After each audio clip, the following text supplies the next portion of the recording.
Si vous vivez une période difficile, ou que vous vous sentez un peu plus faible, plus déprimé, plus mou ces temps, cette vidéo est faite pour vous. Vous allez pouvoir réveiller le Goggins qui dort en vous. One more to carry the boats. Cette vidéo sera plus stimulante que 10 cafés de suite. Donc vous pouvez sauter votre café ce matin, vous n'en aurez pas besoin. On va parler de la faiblesse, de la souffrance, et de comment s'en sortir quand vous êtes au plus bas.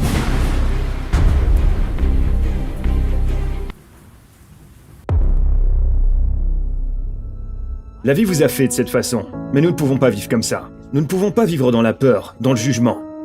Je ne peux pas avoir peur de ces putains de choses que les gens qui me regardent en ce moment même disent de moi. Je ne peux pas avoir peur de ça. C'est ça, Goggins. Goggins dit « Allez vous faire foutre, vous qui ne m'aimez pas et qui ne voulez pas. » Et cette personne prend place. Mais il faut être David Goggins pour dire « Mec, j'ai peur de ça. Je suis mauvais à ça. La vie m'a fait comme ça. Je bégaye. J'ai des problèmes avec la lecture et l'écriture. Et je suis gros et je ne suis pas sûr de moi. » Tu dois faire face à tout ça dans cette pièce sombre. Et cette pièce sombre, c'est ce que tu es. Mais c'est dans cette pièce sombre que tu dois créer un autre être humain qui sortira de cette pièce sombre pour faire face à qui tu es. C'est la seule façon de surmonter toutes ces choses. Tu dois créer quelqu'un d'autre. Pas comme si tu avais deux personnalités différentes, c'est toi. Mais tu dois trouver de la force dans cette visualisation du quasi-moi. Né Goggins, comme avec la cape de Superman. Comme si je sortais en tant qu'une personne différente. Une personne qui n'en a rien à foutre de rien. Qui s'en fiche d'être jugé. Qui sait qu'il est faible. Qui sait qu'il a peur. Qui dit « Peu importe ce que vous pensez de moi. Pensez-le. Peu importe, je suis là. » C'est Goggins. Dans la pièce sombre, tu te fais face. Tu réalises que tu veux être meilleur. Tu réalises que tu ne veux pas être cette personne faible et peu sûre d'elle. Tout le monde a tous ses problèmes. Nous les avons tous. Nous les avons tous. Les réseaux sociaux sont une excellente référence pour te dire qui nous voulons être. Pas ce que nous sommes. Quand tu regardes ta vie et que tu es dans cette pièce sombre, et tu regardes d'où tu as commencé, et tu te dis « Mon Dieu, mec, ma mère est comme ça, mon futur beau-père a été assassiné, mon père me tabassait. Je ne sais ni lire, ni écrire. J'ai menti à tout le monde. J'ai triché à tous les tests. Mon Dieu, mec. » Et puis tu te mets un objectif, en tête. Comment tu vas te sentir, mec, quand tu vas atteindre ce but, en sortant de cette merde? En sortant de l'enfer d'où tu viens. Beaucoup de gens partent d'un bon point de départ. Ils ont une bonne base. Et si tu pouvais surpasser tous ces enfoirés? Tous ces gens qui sont tout en haut. Et qui ont commencé là-haut. Et toi, t'as commencé sans jambes. Il a fallu te faire pousser des jambes pour commencer à marcher. Et puis à ramper. Et à courir. Et tu commences à dépasser tous ces gens et tout ce qui leur a été donné. J'ai dû me servir de toute cette merde négative qui me rendait faible et horrible en tant que personne. J'ai dû me servir de ça comme le pouvoir qui m'alimente maintenant. J'ai dû le retourner dans tous les sens et me dire « Attends, c'est peut-être exactement ce dont j'ai besoin. L'obscurité est exactement ce dont j'ai besoin. C'est la façon dont tu regardes ta situation. » Et je la regardais et elle était pourrie. Tu dois d'abord l'accepter avant de pouvoir la réparer. Vous pensez peut-être que le problème, c'est vos problèmes. Mais vos problèmes sont la solution. La solution à quoi? Peut-être pas à maintenir le confort que vous avez actuellement, mais c'est la solution pour devenir plus fort.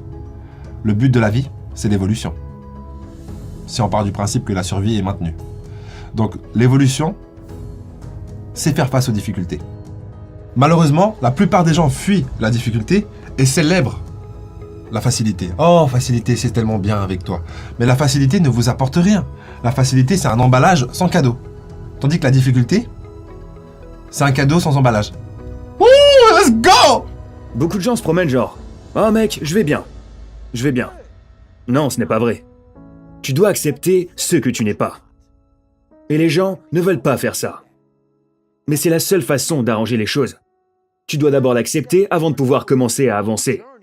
Beaucoup de gens ne prennent jamais ce chemin. Mec, ils ne prennent jamais ce chemin parce qu'ils vivent dans cette fausse vie. Et ils agissent comme s'ils étaient comme ils voudraient être, mais ils ne le sont pas, car ils n'ont pas encore réglé tous ces problèmes. Tu dois d'abord régler ça, avant de pouvoir commencer à avancer dans la vie. C'est pour ça que tu dois faire cette liste. Si tu règles ces problèmes, maintenant ton parcours peut commencer, parce que tu ne te soucies plus de comment les gens te jugent. Dès que tu te soucies plus de la façon dont quelqu'un te juge, tu restes juste là. Il n'y a pas d'élan vers l'avant. Quelque chose qui ne va pas chez toi doit être un point central. Tu ne peux pas regarder cette liste gigantesque et te dire « Je dois changer tout ça, mon Dieu, c'est fou ». Non. Tu t'occupes de la première chose, je veux être plus intelligent. Pour moi, c'était la chose que je devais ajouter pour devenir plus intelligent. J'ai un tel problème d'apprentissage que je n'arrive rien à retenir. Je devais maintenant cerner ce problème. Et ensuite, élaborer une stratégie pour ce problème. Comment puis-je faire ça? Je ne vais pas apprendre comme toi, je ne vais pas apprendre comme n'importe qui d'autre. Comment je vais m'y prendre? Alors j'ai compris, ok. Où sont mes points forts? Quels sont mes points faibles en apprentissage? Ok mec. Comment je vais faire ça? Et j'ai trouvé un moyen de le faire. Et c'est une stratégie qui m'a permis d'apprendre. Jusqu'à aujourd'hui. Si j'ai un gros manuel à étudier, je vais devoir prendre un tas de cahiers. Du magasin du coin. Et sur chaque page, je dois écrire sur chaque page, peut-être 10 fois. Donc, il y avait un manuel de plongée de 1000 pages, que j'ai eu 18 mois avant d'aller à l'école de plongée. La plupart des gens disent « Je ne suis pas intelligent, je vais réussir ce test ».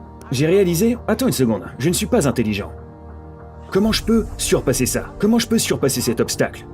J'ai besoin d'acquérir ce livre 18 mois à l'avance, parce que ça pourrait me prendre 18 mois pour écrire chaque page, encore et encore, pour ensuite la mémoriser. Donc, quand la question est apparue, j'avais écrit cette question tellement de fois que, tu sais, sur papier, que j'ai pu me rappeler, ok, à la page 71, je me souviens avoir vu ça. Et je peux m'en souvenir de cette façon. Et c'est comme ça que je l'ai fait. Donc, tu dois établir une stratégie pour chaque problème que tu as dans la vie. Décompose lentement ce problème, ne pense pas à tous les problèmes que tu as, juste un à la fois. Et avant que tu t'en rendes compte, tu as résolu tous ces problèmes, mais tu ne peux pas te concentrer sur tous. Juste une chose à la fois. Pour devenir la personne la plus intelligente, il faut quand même comprendre que fondamentalement, on est bête. Ce qui va générer le désir de devenir intelligent. Donc la personne la plus intelligente est la personne qui se trouve le plus bête. Ce qui la pousse à continuer à apprendre. La personne la plus forte est la personne qui se trouve la plus faible. Et c'est pour cette raison qu'elle se renforce. Donc Gauguin, il ressent de la faiblesse en lui. Et cette faiblesse alimente le désir de créer de la force. Mais pour pouvoir arriver à ce stade, il faut déjà s'avouer à soi-même ce qu'on ne supporte plus chez soi. Et sans adoucisseur, je précise. Donc c'est pas « Oh, j'ai un petit bourrelet qui a poussé là, mais rien de très grave. Franchement, je reste quand même plutôt bien avec cet habit-là. » Non, non, non, non. Je suis une grosse vache. C'est important. Parce que si vous adoucissez tout comme ça, eh ben ça va grossir. Ça continue à grossir. Alors que si vous appelez un chat, miaou, eh ben à ce moment-là, qu'est-ce qui va se passer? Je me suis déconcentré. Eh ben vous allez pouvoir prendre les choses en main beaucoup plus rapidement. Ça va sonner une sonnette d'alarme beaucoup plus rapidement si vous dites « Oh, ce que je vois là, c'est pas possible. Je suis tordu ou quoi ?» Le but n'étant pas de faire des affirmations négatives. Attention, faut pas confondre. Hein. On peut s'avouer des vérités et faire des affirmations positives droit derrière. L'idée, c'est pas de dire « Je vaux rien, je vaux rien, je vaux rien, je vaux rien, je vaux rien, je vaux rien. » Je commence à me sentir mal déjà, tu vois. Le but, c'est pas ça. Le but, c'est de s'avouer une fois pour toutes clairement la vérité, puis construire la nouvelle réalité avec des affirmations positives, avec de nouvelles habitudes, avec de nouvelles actions.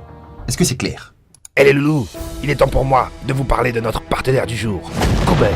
Cooper est une application de développement personnel, de culture générale, qui condense les meilleurs livres, conférences, documentaires et podcasts dans des coupes à lire et à écouter en moins de 20 minutes. Cooper vous offre plus de 1500 résumés de livres dans le domaine du développement personnel, la productivité, l'entrepreneuriat et bien plus encore. Ils ont même le résumé de livre de David Goggins, Can't Hurt Me. Dans ce coupe, vous découvrirez comment atteindre tous vos objectifs, comment faire face à n'importe quelle épreuve, comment sortir de sa zone de confort et l'importance de la discipline. Haha, vous allez devenir des vraies machines de guerre, les enfants. Tout ça pour 6,67€ par mois, facturé annuellement. Mais on s'est pas arrêté là, on a négocié et Cooper a décidé de vous offrir 30 jours gratuitement sans le moindre engagement. Et si vous êtes satisfait, vous profiterez automatiquement d'un rabais de 20€ sur votre abonnement annuel, ce qui reviendra à 4,99€ par mois. Le prix d'un café. Santé, merci Cooper. Vive la France. Il y a un concept dans ton livre qui imprègne tout le livre et qui, je pense, est vraiment l'une des choses les plus importantes pour les gens à comprendre dans leur propre vie. Et certainement pour mieux te comprendre toi, c'est cette notion de tester la médiocrité. Parle-moi un peu de ça. Comment l'as-tu instauré dans ta vie et comment les autres peuvent-ils l'instaurer dans la leur? C'est l'une des choses les plus étendues au monde. Pour beaucoup de gens, la médiocrité est partout en ce moment. Tout le monde cherche la solution de facilité et nous nous jugeons nous-mêmes. Disons qu'il y a 10 personnes dans cette pièce, et nous sommes tous médiocres. Mais je suis le meilleur, parmi les médiocres. Je pense maintenant que je suis génial. Je suis génial. On s'entoure de gens qui nous font nous sentir bien, qui nous disent ce qu'on veut entendre, à la seconde où on se met avec des gens peu communs. Nous n'aimons pas ce sentiment. Ce défi est ce sentiment que crée cette personne qui se réveille à 3h30 du matin en disant « Hé, habille-toi, on va courir ». On n'aime pas ce défi. On aime cette personne qui dit « Tu sais, je me sens pas bien aujourd'hui mec » et qui répond « Ah c'est bon, t'inquiète, on va prendre un jour de congé, peut-être manger une pizza et regarder le match ». On aime ça. On adore ce sentiment parce qu'on ressent que tout va bien mec. Mais on veut pas de ces enfoirés qui disent « Eh non mec, vas-y, habille-toi, arrête d'être un minable ». On ne veut pas de ça dans nos vies. On ne veut pas de cette personne qui est constamment en train de challenger nos faiblesses. On veut que ce processus nous fasse constamment nous sentir bien, en confiance avec nous-mêmes. C'est ça la médiocrité de la vie. Nous voulons être les meilleurs, parmi les gens ordinaires. Les gens se demandent « Comment tu fais pour rester motivé tout le temps ?» Parce qu'après avoir accompli quelque chose, je m'assois pas comme beaucoup de gars qui ont un diplôme par-ci, un diplôme par-là. Ils s'habituent au confort. Ils se demandent pourquoi ils s'affaiblissent, mec. Oh non, j'ai perdu mon avantage. Qu'est-ce qui se passe? Une fois arrivé au sommet de la montagne, devine ce qui se passe. T'es bien. T'es bien. Alors tu te demandes pourquoi tu tombes maintenant. Parce qu'une fois que t'es au sommet de la montagne, tu dois en grimper une autre. Sinon, c'est la médiocrité. Il y a beaucoup de gens dans la médiocrité qui ont un bon CV, mais qui n'ont eu qu'un seul succès. Ils ont fait un gros deal et ils se sont éclatés. Et ils ont gagné beaucoup d'argent. Mais ils n'en veulent pas plus. Toi, t'es médiocre maintenant. Qu'est-ce que tu fais aujourd'hui? Demain? Le jour d'après? C'est pour ça que je n'écoute pas les théoriciens. Je n'écoute pas toutes ces conneries. Moi, j'écoute un enfoiré qui se tient comme ça, mec. Qu'est-ce qui va pas, mec? Bordel, je suis fatigué. Pourquoi t'es fatigué? Parce que demain, je vais refaire encore tout ça, mec. Quelle que soit la chose qui m'a rendu malade et nauséeux, ça m'a fait souffrir. Mais y a pas de fin. Et ça, c'est la personne que j'écoute. C'est la personne qui a acquis la connaissance. On acquiert la connaissance à travers la souffrance. Et à l'autre bout de la souffrance, il y a un monde que très peu ont vu. C'est un monde magnifique, parce que c'est là que tu te trouves. Tu ne te trouves pas ici. Tu te trouves de l'autre côté. Comme la course de 160 km à laquelle j'ai participé. Je l'ai couru pendant 24 heures. Je me suis trouvé à la fin de cette monstrueuse course. Après 19 heures, j'étais... Waouh! Il y a un tout autre monde ici, que je n'avais jamais vu. Mais ce monde est dans votre esprit. Et c'est de ça qu'il s'agit lorsqu'on parle de médiocrité. La médiocrité est contagieuse. Personnellement, je ne pense pas que la souffrance sera nécessaire pour atteindre vos objectifs pour la plupart d'entre vous. Parce que la vie n'a pas été mal faite à ce point-là. Vous n'avez pas besoin d'être torturé pour atteindre ce que vous voulez. C'est un processus naturel. La fleur n'est pas torturée lorsqu'elle pousse et qu'elle éclot. Non, c'est un processus naturel. Par contre, sortir de votre zone de confort, accepter l'inconfort, ça va être inévitable. Du coup, autant sortir de notre zone de confort dès le matin. Parce que ça va vraiment créer la mécanique une fois dans le cerveau et après ça va devenir naturel pour le reste de la journée. Moi, j'ai vraiment l'impression de voir ces modèles se répéter lorsque je sors de ma zone de confort dès le matin. Donc ça peut être se lever une demi-heure plus tôt, aller courir, et lorsque vous allez courir, vous dites « Ah là, je sprint encore jusque là ».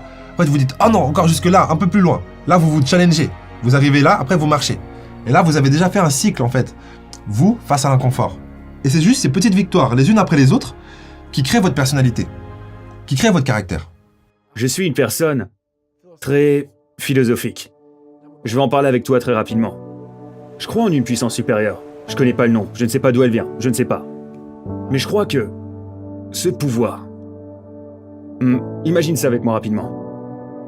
Disons que c'est un homme là-haut, une femme, ou peu importe. Et il a un graphique. Et quand tu es né, il a écrit David Goggins.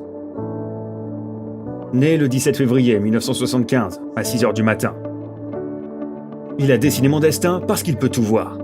Il sait exactement ce que tu es censé être. Il sait ce que tu es censé être. Tu meurs et tu vas au paradis. Donc j'arrive au paradis, je fais 130 kilos. J'ai pris ma retraite comme employé des collabs, ce qui est bien, juste un boulot, peu importe. Je vais là-haut, et Dieu me regarde, et il me montre mon destin. Et mon destin dit que je suis censé être un Navy SEAL. Je suis censé peser 80 kilos. Je suis censé être une des personnes les plus intelligentes de la planète et tout ça. Et imagine tu vois ça. Et maintenant t'es au paradis. T'es au paradis mais tu dis, mon Dieu, j'étais censé vivre cette vie. J'étais censé vivre cette vie. Et puis tu découvres que la raison est que nous pensons que si nous faisons ceci, si nous faisons cela n'importe quand, si nous ne travaillons pas, ça va se produire comme par magie pour nous. Non. Je crois que, dès que j'en aurai fini, mon travail consiste à surpasser le destin. Peu importe ce que le destin dit sur moi, le pouvoir du Tout-Puissant là-haut, je veux m'y rendre et dire « Hé, regarde-moi !» et l'entendre dire « Je sais tout. » Mais ça, je ne l'avais pas vu venir.